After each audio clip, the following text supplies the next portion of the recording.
Well, hello, YouTube Power Hour Squad. Erika here with another interview for you. And now this interview was an amazing interview. I interviewed YouTuber Natalia Taylor, who has such an interesting story. And she was very open with her journey on YouTube. She started a channel about almost 4 years ago and saw some success, but then stepped away for about a year. And when she came back to a dead channel with 700,000 subscribers. And she talks about her comeback and how she was able to double that in a year and completely reinvent herself and become the person that she's really proud of and meant to be today. So it was an awesome interview. I had so many of you guys requesting that I had her on, and I'm really glad that we were able to get her because she shared some great insight and wisdom and perspectives that I know that those of you of all different levels, whether you're just starting or you're someone with hundreds of thousands of subscribers or millions like she, will get a lot out of. So enjoy the interview. And if you're new here, make sure that you subscribe on YouTube if you're listening to the podcast. And if you're watching me here on YouTube, then make sure you subscribe on iTunes or Stitcher so that you have the option to listen to the interview whenever you want. And also, if you have a YouTube channel or you're looking to grow a YouTube channel, I do have a free masterclass where I've distilled all the knowledge that I've gained from interviewing over 250 amazing women, as well as my time spent teaching and coaching women on their YouTube channels into a 1-hour masterclass packed with information. So go to erikavieira.net/masterclass to gain access to the free class. All right, enjoy the interview. Mwah. Well, hello, Natalia. Welcome to the podcast.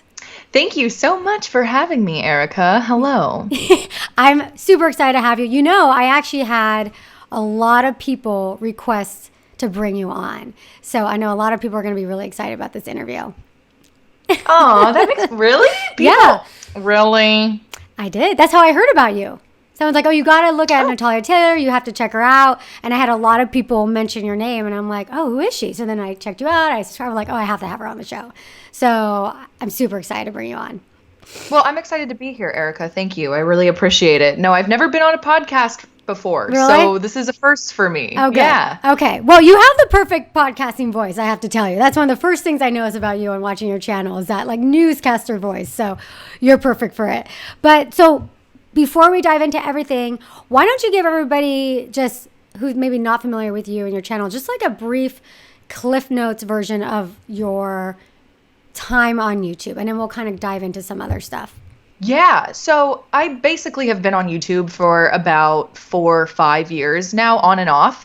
But my channel is mostly about me talking about pop culture, current events. I do a lot of comedy. Sometimes I even call myself a comedian. So just funny videos, whatever I feel like filming that week.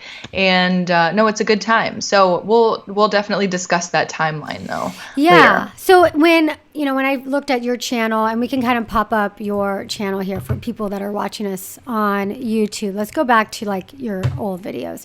So when I was looking at your channel, it looked as if like you were a model or you were just trying to be a model or something. It seemed like you got onto YouTube to kind of talk a little bit about that.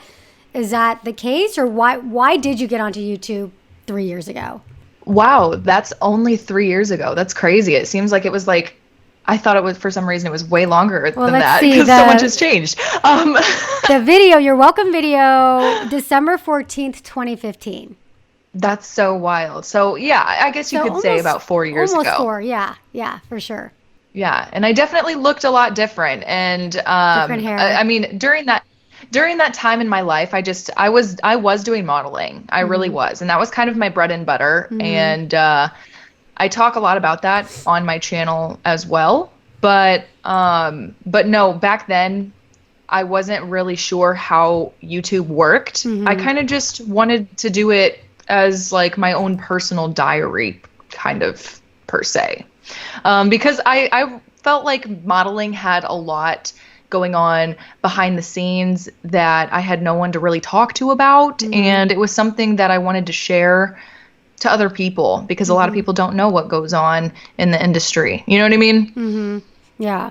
So what was the point after starting your channel, almost 4 years ago, that you realized like, oh, hey, this is actually something that I can do, and really take this seriously? Was there something that happened? Was there a video? Was there an instance?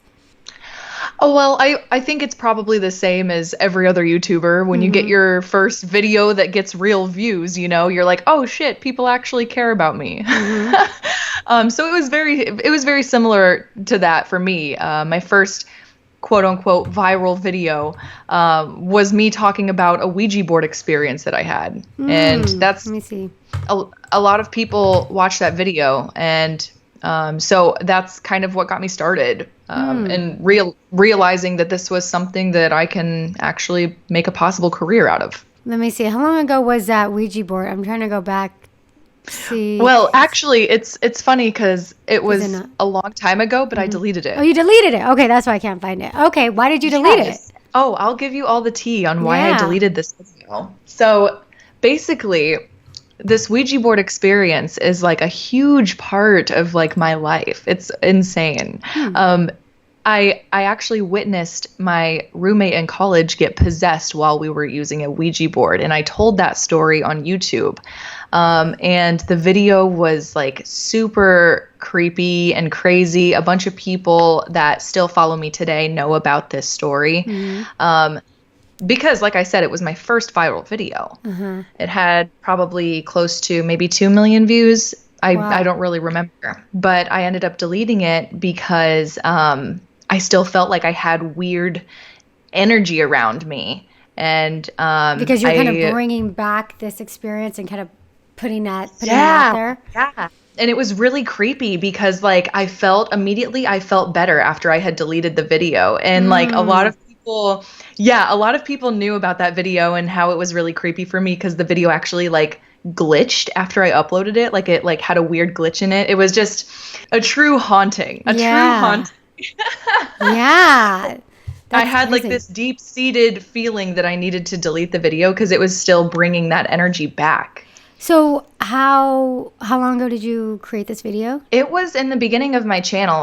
Like that one video you pulled up, it said 3 years ago. It was probably like my third or fourth video that I made after that. Oh, really? Yeah. That's crazy. So that your third or fourth video right after that you started your channel, it got almost 2 million views. Yeah, and it if you think about it, it did feel very paranormal. It is crazy that this video that you had a kind of a weird energy is actually the video that ended up almost starting your YouTube career. Yeah, and I've definitely gone through a lot of weird experiences surrounding that topic. Yeah. It's been very weird to think about, that strange Ouija board energy is somehow how I got my career. And I think that a lot of YouTubers can probably relate to this, is that we get a lot of traction from things that are actually really negative because we report on the negative. We talk about things, that have happened in our lives, and that energy is brought back up, but that's what people want to hear. You know what Obviously, I mean? 2 million people. And so how long was that video up before you decided to delete it? It was up for probably a year and a half. Oh, a long time. Okay. A good amount of time. And it, when it was on my channel and I was growing when I first started, your first year of traction on YouTube and you're growing and you're excited. I don't think I was really as in tune with, how my content made me feel as a person back then. And I think every YouTuber goes through that time where you're like, oh crap. Like, I kind of don't really want this video living on my channel anymore. You know what I mean? No, I know. Because at that point, you've already gotten the traction that you're going to get from it. You kind of don't want to delete a video that's getting you thousands of new subscribers also, Well, especially your first beginning. Yeah.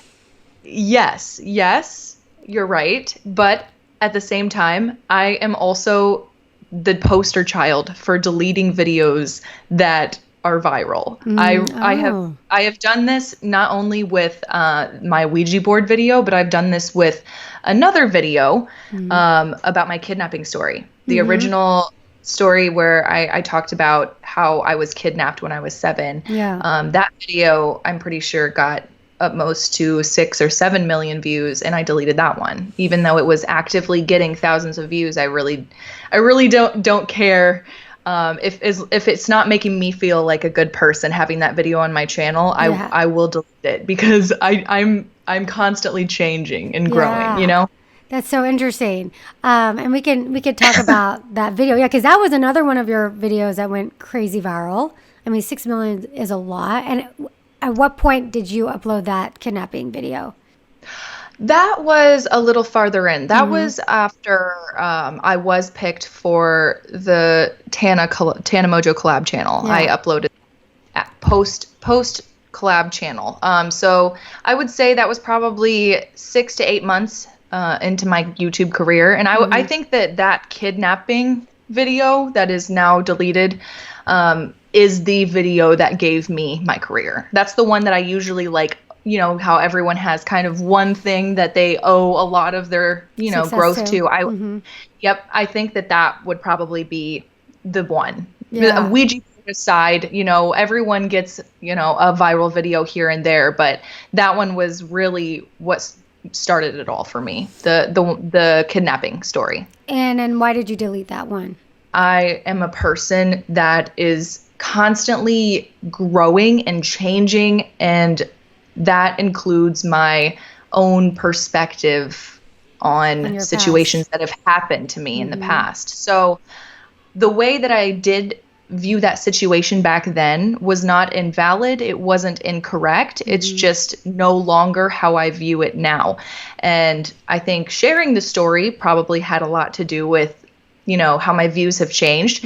But there came a time in my life where I just really didn't vibe with how I was talking about it in that video anymore. And so I actually did retell the story in a second video that is more recent, where I share my new perspective. Even though I did delete the previous one, I just felt, you know, like I was a little bit, you know, more naive back then. I was basing a lot of, you know, the story on my personal emotions, and I think I'm a little more capable of stepping out of a situation now and looking at something logically and with a little more empathy, you know?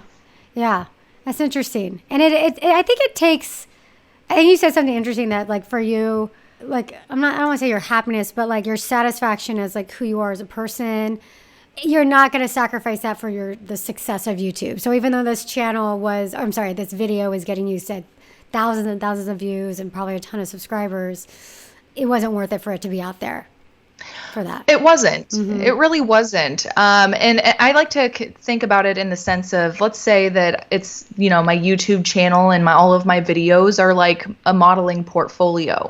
If I have, you know, this photo that is from, you know, Vogue, and it's a really, really big project, and it's the cover of Vogue. I mean, it's a huge deal, but I don't look that way anymore. It wouldn't make sense to have it in my portfolio. And that's how I feel like when I grow and I change as a person. Sometimes, even if there's like a really huge project or a huge thing in my career, I can delete it if it's not meant to live in my channel. It doesn't resonate with you right now. Yeah.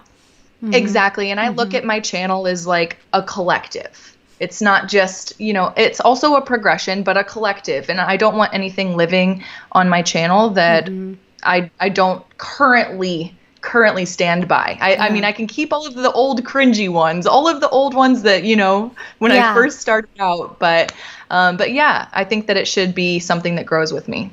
Yeah, I think that's interesting because I mean, even though a video is old, it's still up there, especially one that's kind of viral-ish, and that might be the first time somebody sees you. And if you don't resonate with that perspective anymore, and that's just not who you are, then, and it's going to bother you at night and it's going to keep you up at night, it's just not worth it. Not worth it at all. No, it's really not. And that's the point where it got to, unfortunately. So no, I removed it from my channel. And if people really wanted to see it, they could probably find it as a re-uploaded video. But I don't want something like that attracting new people to my channel when I'm trying to spread a different kind of energy now. Yeah. And that's the beauty of YouTube and your YouTube channel. You could do whatever you want on it, you know? I know. That's what's nice. Yep. It's not like you filmed some TV show or episode and it was a reality show and it's like you don't own it and it's cringy. You're like, ugh. You have complete control over everything that you put on your channel. I get that. Exactly. Yeah. And I want new people to come to my channel and see a collection of videos that are well produced and videos that I'm proud of, that I put a lot of hours and a lot of time into. And even though it's okay to fall off, it's okay to not be perfect every week. It's just, if I can, remove that and just pretend that my video collection is, all in order, probably has a little bit of, OCD in there somewhere, but no, it's just the way I am. Yeah, it's fine. And so let's go back to when you had that Ouija board or that first video, right? So that's, your fourth or fifth video, whatever it was, after starting this kind of like YouTube thing, take me back to what you were feeling when that video did start to go viral. And then you started getting people to your channel. You started getting people watching. Like, where was your head at that point? And then what were your moves after that? Right. So it was really kind of a crazy thing because I had never really been more lost in my entire life than when I started my YouTube channel. I think a lot of people can probably agree, especially a lot of YouTubers, that we kind of start our channels when we're in a really interesting place in our life. So when I started getting traction on my channel, it kind of felt like I can't remember when, the last time I was that excited that I had something, that there was something that I was good at, something that I was being successful at. And like it validated you, or I felt validated, but more importantly, I felt like I belonged somewhere. I felt like nothing had really ever been meant to be as much as this. That's and so it was really, very interesting. It was almost kind of a spiritual experience for me when I discovered that I was in this community, that I was making videos. I knew how to do it, and I didn't even know, So I would say when things started picking up, I was a very happy girl. I was a very happy girl, not just because views, or I didn't even know how much money you could make on YouTube at that time. In fact, when I started my channel, I wasn't making any money because I had filmed videos that were copyrighted. I had copyright strikes on my channel, so I wasn't even I never got a penny when I was started out, I was just excited that there was a place that I fit in. Yeah, that's great. And so then at that point, you're getting excited about your channel, or like, okay, let's do this, uploading more often. So then what were you doing in your life at that point? You were kind of trying to be a model. Were you working also? And at what point did YouTube eventually become more of like a full-time thing for you versus like a hobby? Was it at that moment? So what actually happened was I had dropped out of college right before I started my YouTube channel. Okay. And my YouTube channel was kind of a last resort for me to get my emotions out there, for the world, and really put myself out there, because I had failed, at the whole college thing.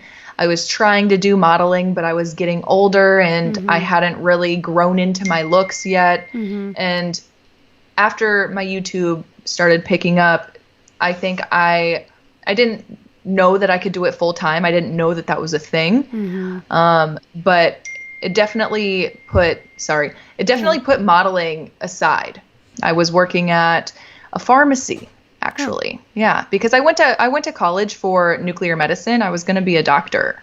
And so I was working at a pharmacy because I had qualifications for certain medical jobs. Like I worked as a pharmacist, I worked as a medical assistant. So yeah, no, that was always my scholastic path. But I finally quit the pharmacy once I joined the Tana Mongeau collab channel, and I realized that I could start getting paid because that's when I got my first manager, and he took my copyright strikes off of my channel. So yeah, so let's talk about that. Let's talk, well, not the copyright strikes, but let's talk about kind of that next part of your YouTube career where you entered that contest, right? It was a contest to be part of the collab channel, right? Yes, and here's the tea on that. So basically, my friend, who is also a YouTuber, contacted me and asked me, hey, are you trying out for Tana's collab channel? And I had no idea who she was, honestly. I was like, no, I don't know who that is. Like, that's cool that, you know, that you're trying out, like, good luck and everything. And she sent me her audition video, and it was decent. And I knew that, like, her and a couple other YouTubers that I was familiar with were trying out for it. And so I was like, you know what? Like, I might as well just look her up and see what this is all about. I'm not going to do it, though, you know? Yeah. You're just curious. Let me check it out. Yeah. So I just checked it out. It was one of those things. And I finally was like, you know what? I could make an audition video, like, 10 times better than everyone else did. And that's like, that was like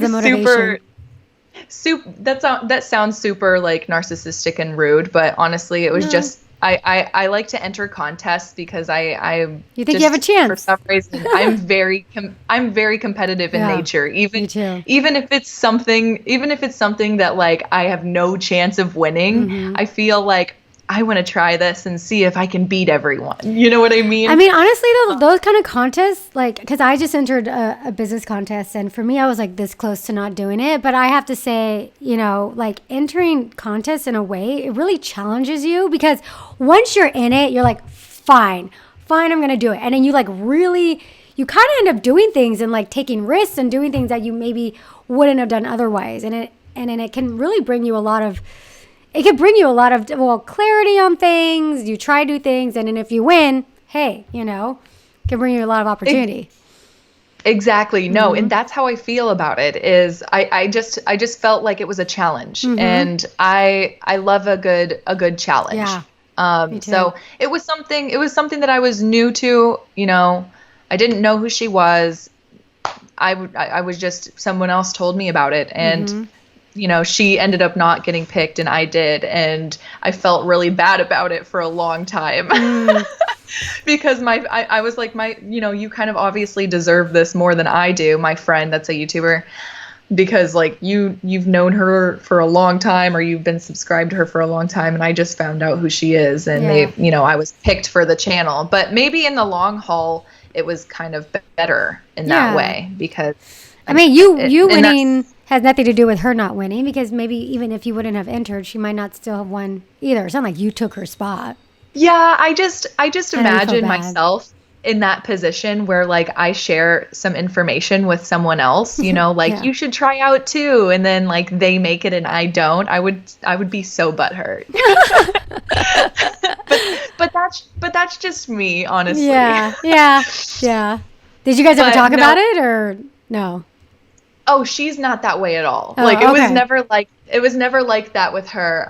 By the way, in case anyone out there is wondering, it's Ali Hardesty. I can say her name. It's not like a secret or anything, but no, Ali Hardesty, she's a sweetheart, and she's the one that really has introduced me to a lot of other YouTubers. But no, she informed me about the contest, and I tried out and I got in.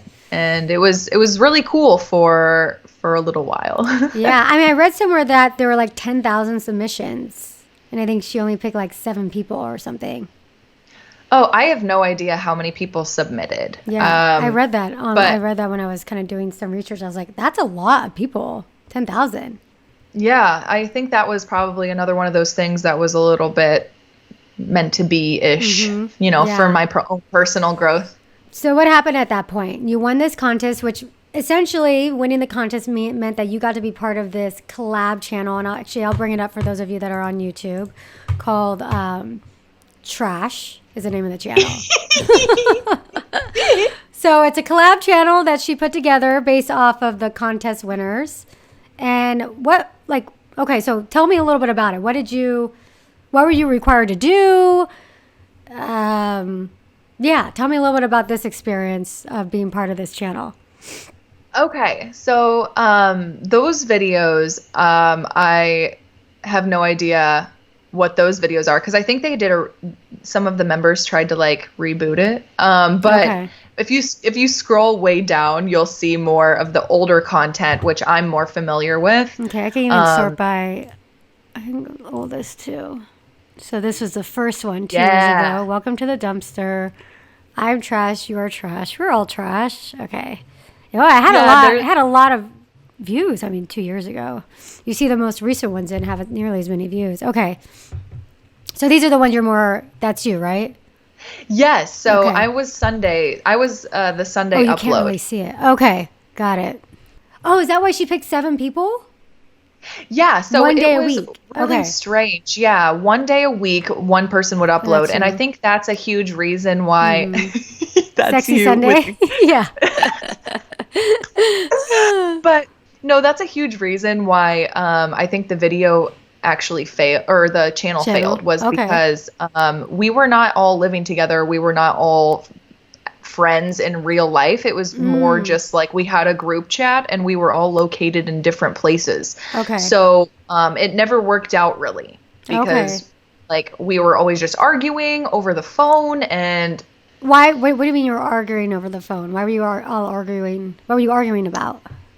yeah, I think it was just like some people had really busy lives and I mean, some people just loved being on the channel and some people just saw it as like a hobby, and so a lot of people were just arguing all the time about being inconsistent or not uploading on time, and I think it just comes down to like different YouTubers have different styles of uploading. And some people, I mean, I include myself in this group, I'm very, very particular about what time I upload, what day I upload, what my content looks like, if it has a theme. And some people aren't that uptight. Like they just upload whatever they want, whenever they want, and it's not a big deal. And so I think we were all really young. We all felt like it had to be consistent in a certain way, and our styles just clashed, honestly. So when you got this opportunity, you won this contest. You're part of this collab channel. Were you also still creating content for your own channel as well? Yes, I was. I was creating 2 videos a week. Okay. And I think that that's where I really feel like I made a kind of not a mistake in my career, but it was a learning experience in my career because no one from that channel got paid, and that's the real tea. I don't know where that money went. You were supposed to get paid. And this is public information. I've talked about this on my channel before, and this isn't even, me being problematic. It's me being, telling the God honest truth. And telling the truth, that all of us from Trash know about, and all of us have talked to each other about how none of us got paid for any of the content that we produced. Because the AdSense email we didn't have that email. It was under Tana's email. So none of us got paid any of that AdSense. None of us, got any reward other than the views. I mean, the views, I guess, could be considered like exposure. Not clout, but exposure. Yeah. And I guess working with Tana as a larger YouTuber during that time would be considered, cool. But at the end of the day, like, I don't want to sound ungrateful. It's just there were some times where I would film videos. Like I filmed a video for Trash on Christmas and missed my family Christmas. And that's something that like I'll never be able to get back. I'll never be able to get back that year of Christmas, and kind of wish I didn't make those types of sacrifices for a channel that wasn't mine, that I wasn't getting paid for. So like you live and you learn, and I'm not bitter about it or anything, and I'm totally open to talking about it. It's just I hope that no one else makes that mistake. And I think a lot of us were blinded by this bigger YouTuber that was giving us this platform, and it was such an honor, and it really was. It was an honor to work with someone that was like doing so well on the platform and trying to help raise us up, supposedly. And so, no, totally grateful for the experience, but at the same time, I learned a lot. Yeah. And so did being a part of this collab channel and kind of being associated with her, and did that bring you any more eyes and views to your channel? Did it help you grow at all? Oh, I heard your question, Oh, and the good. You answer heard it. is no. Oh, okay.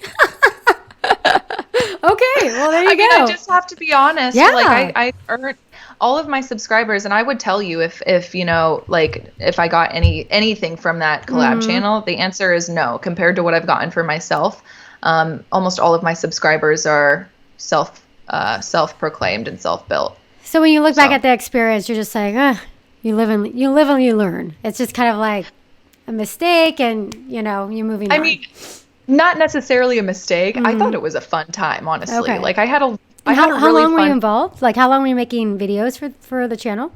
Oh goodness, we weren't involved for that long. Maybe Hmm. 6 months tops. Okay. Not even. I don't even think it was 6 months. It was Hmm. very short lived. Okay. And honestly, I feel like that channel didn't even really make a drop in the bucket. It's just one of those things where it's like you look back, you're like, those were good memories. Would Mm-hmm. never do that again. Yeah. Yeah. Yeah. Yeah. So, okay, after around that time, I feel like in looking at your timeline, you took a little bit of a year-long break from YouTube. Was that shortly after this experience?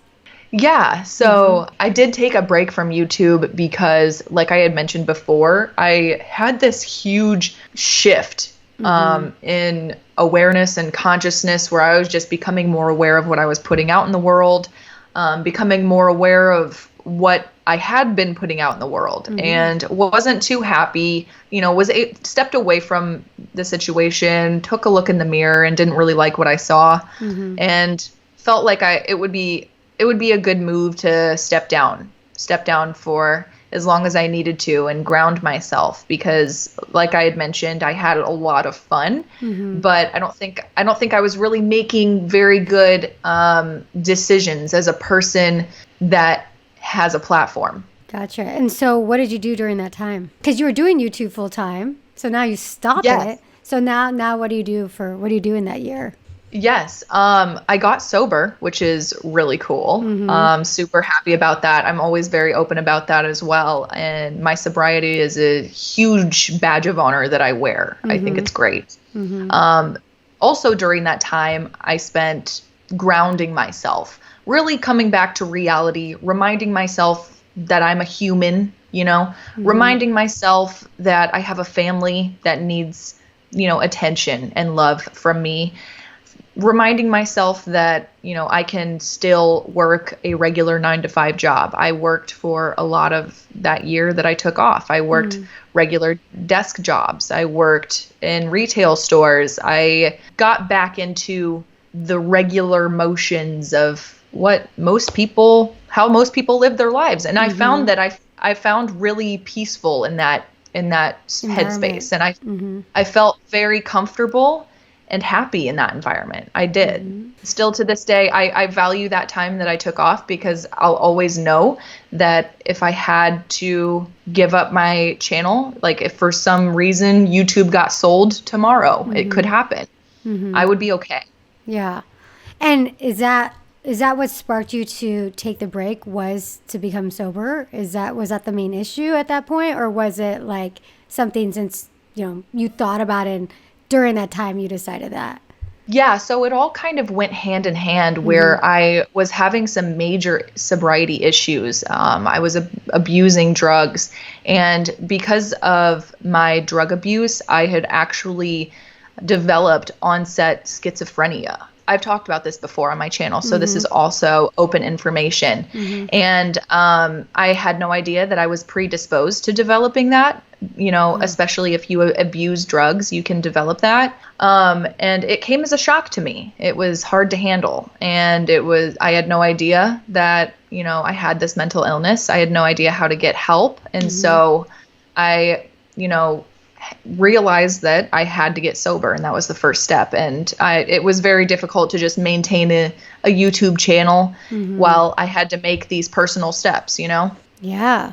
That's Yeah. big. So then you left, you basically took care of yourself. You kind of sound like you separated yourself from an environment that really wasn't healthy for you. Yeah, I think it's an environment that, sometimes there are people that are okay in party environments. They go out, they have a good time, and that's just them. They can go out and have a good time with their friends. They can go to raves. They can experiment. They can do what they want. But for me as an individual, I don't think that it was ever a smart idea for me because, like I said, I was predisposed to mental illness, and I also was predisposed to addiction genetically. So those factors taken into consideration, it was never a good space for me as a person. Yeah. So you decided, though, after kind of getting clean and taking time away for yourself, to come back to YouTube, right?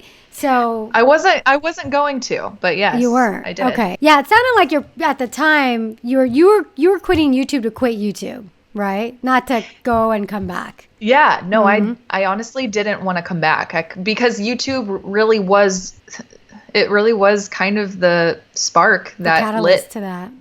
Yeah, that lit that fire of addiction and hopelessness in me was that environment. But then after I was gone for about a year, I was kind of reminded by, people in my life and certain experiences that, it was at one point a good thing for me. And I think I had forgotten that. So why do you think it was that being on YouTube was that catalyst for you? I think it might have been the drastic changes in a short period of time. My life had kind of done a 360, or not a 360, a 180, where, I was this college dropout that was living at my mom's house, going to the coffee shop and spending hours editing a video that got 300 to 1,000 views. And then all of a sudden you start getting, actual traction, and you're growing, and a bunch of people are following you and messaging you, and people in real life are treating you differently because you have followers. And I think everyone goes through this process where it's like it happens so fast, and then you kind of fall on your face, and you have to realize there's more to life than just followers. And I think everyone that's ever gone through getting followers has realized this. It maybe not, but it should at one point or another, that it doesn't really matter like that, But yeah, that's how it went for me. I just had to learn the hard way, unfortunately. It's really interesting too, because it's like, this is such a new phenomenon, right? This idea of being a girl next door 1 minute, and like literally within a couple months, like being a recognizable celebrity, like a celebrity. I mean, people recognize you. You're talking about followers, right? And so, back in the day, we had legit celebrities in the sense that these people are actors or singers, but they've been kind of groomed for a while to be in this environment. They've got managers, they've got publicists, and then they're on a movie or so, and then they become famous, right? But today, with this whole influencer scene, we have people like yourself that mentally, maybe they're ready for this, but mentally maybe they're not. Or maybe, like you said, it's like it was one of the happiest moments of your life when you started to get traction because you're like, oh my God, I belong. But then everything else that comes with it, it's just so different than anything you've ever experienced. You've never been trained for it. And it's just crazy. There's a lot of people, I imagine, that have gone through similar things as you have, and there will be more as this continues to grow.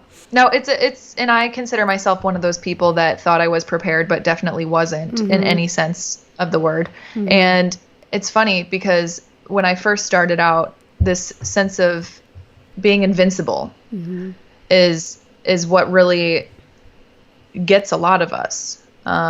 In this industry, when you first start out, especially, you throw money and attention at a teenager, they're going to feel invincible. Yeah. And they're going to have to learn the hard way. And I think that that's what happened to me. But it's really funny because in the beginning, when I had like 700,000 subscribers, I felt like I was on top of the world. I felt like I was, you could do one of the most.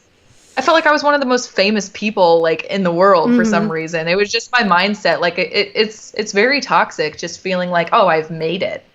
And I felt Yeah. like I've gotten to where I've wanted to be all along and this and that.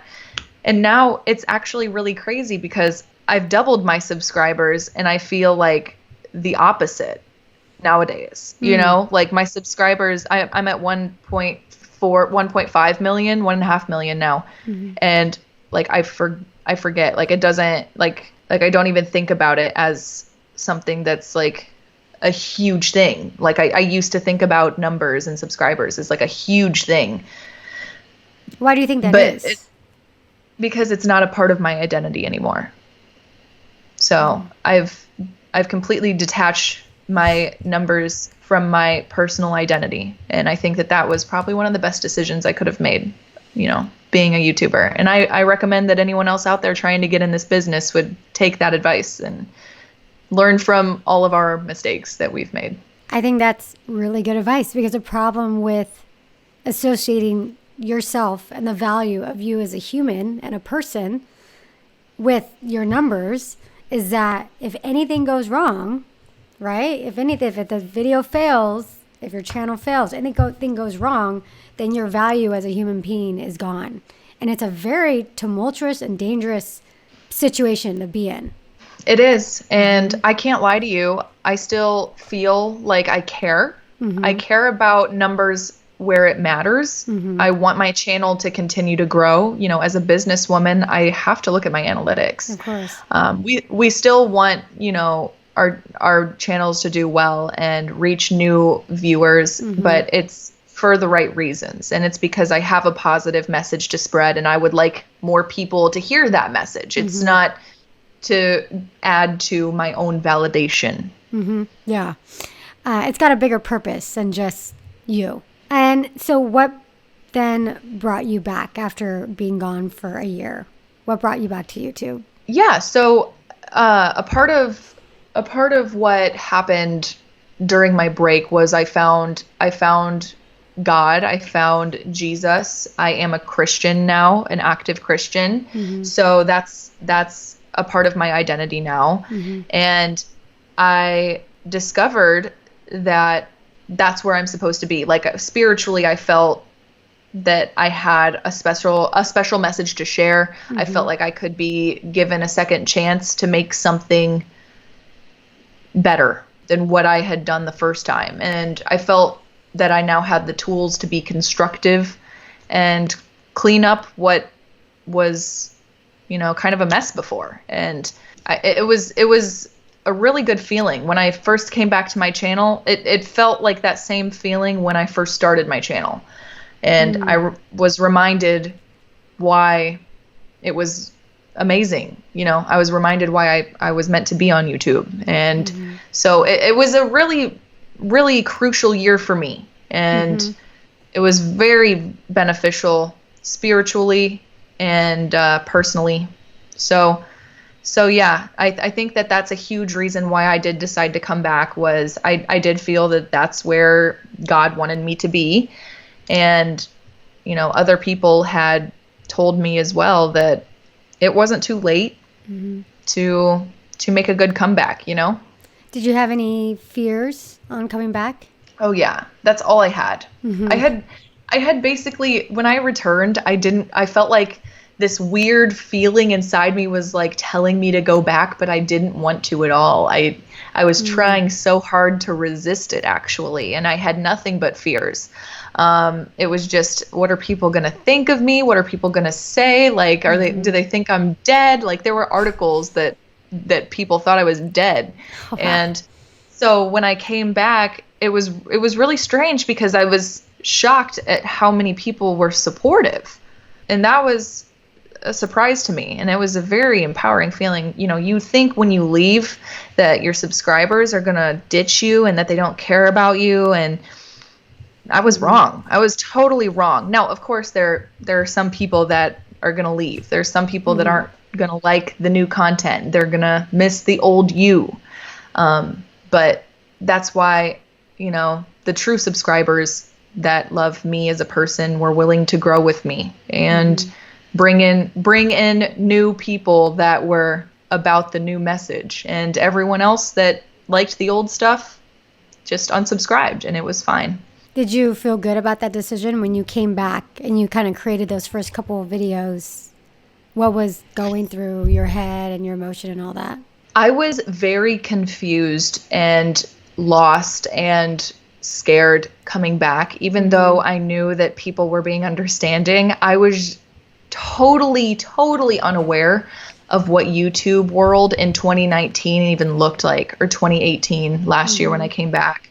YouTube becomes a completely different platform every single day. Yeah. And I had missed so much when I was gone.